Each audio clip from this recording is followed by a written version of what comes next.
дојде во студио на ТВ Република. Фала што ме поканивте. Да почнеме, нели, како што треба од почеток со спортските прашања, бидејќи актуелна е твојата повреда која што доби пред месец дена, да ни кажеш до каде си со рехабилитација и дали ќе се вратиш наскоро на терените? Па вака, вчера беше првиот мој тренинг со тимот после повредата. За сега се оди како што треба, месец дена работев да ги зајакнам мускулите околу таа повреда.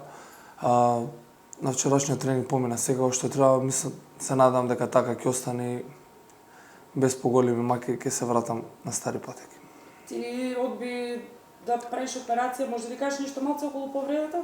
Па добро, не одбив тоа сам, беше со консултација со докторите, дека некој кажа дека таа рана да зарасне, најдобро ќе биде со операција за да не ме мачи во иднина. Но со операција во овој период веќе многу време ќе бев надвор од терените, но 4 месеци сигурно, така да со тоа ќе пропуштев голем дел од овие надпревари со Вардар, а и првенството во Полска. И одлучив да пробам да се вратам без повреда, а ако треба после се прави операција, сам тоа не бега. Така да пробав вака. Имавте одличен старт во Лига на шампионите. Кажи ми колку Вардар реално е силен оваа сезона. Значи во Скопје видовме падна и големи екипи како што се Kielce и Rhein-Neckar. Дали сте подготвени да одбраните Јане Сандански од европскиот шампион Барселона? Јас мислам дека можеме со секој, многу пати го кажав до сега, секоја екипа што доаѓа во Скопје, доаѓа мислам дека со страв, кој да е, не сакам да звучи ама доаѓаат со страв, Скопје тешко кој може да го освои, а ние Вардар како екипа мислам дека од година во година сме све позрели. Претходните 2 години не избега тој Final Four за Влакно. Не би сакал да коментирам сега сигурно ќе се пласираме или некои такви коментари, но мислам дека како почнавме, реално е да се најдеме на тој Final Four, да се држиме како што сме до сега, на добар пат сме и ако продолжиме така, мислам дека може да се пласираме. Впрочем, тоа ми беше и следното прашање.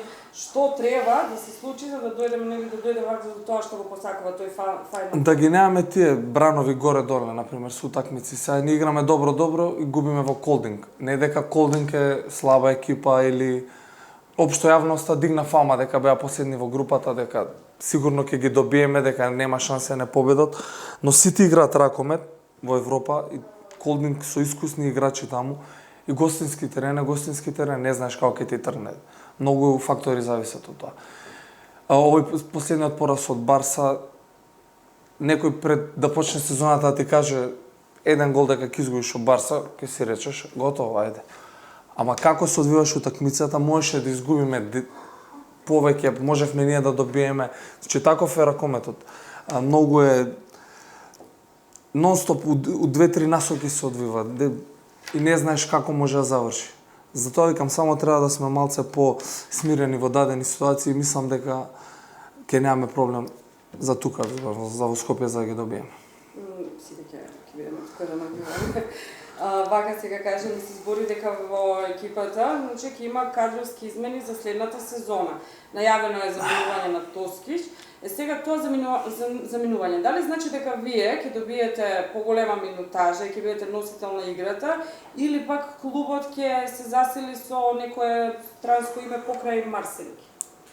Тоа не би знал да го кажам, тоа е политика веќе на клубот, не би знал дали ќе носат. Како до сега било, секогаш сме биле тројца пикери. А што се однесува до Тоска, голема штета што се оди, голем борец и штета Вардар што ќе го нема до година. Ако е моја конкуренција игра на моја позиција. Вака сега да идеме малце за европското првенство во Полска, значи започнува за 2 месеци. Ќе бидеш ли подготвен за репрезентативен настап со оглед на повредата? Ти самиот кажав дека ќе се вратиш на теренот, али Као што кажав, повредата е таква непредвидлива, може да се случи уште утре пак и да мора да одам под нож. Се надам дека нема да дојде до тоа. Јас сум оптимист за се. Полска е голема шанса на таа генерација, веќе го збориме со години.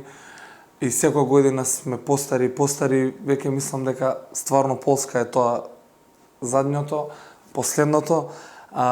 Со тоа што можеме да се пласираме на Олимпијада.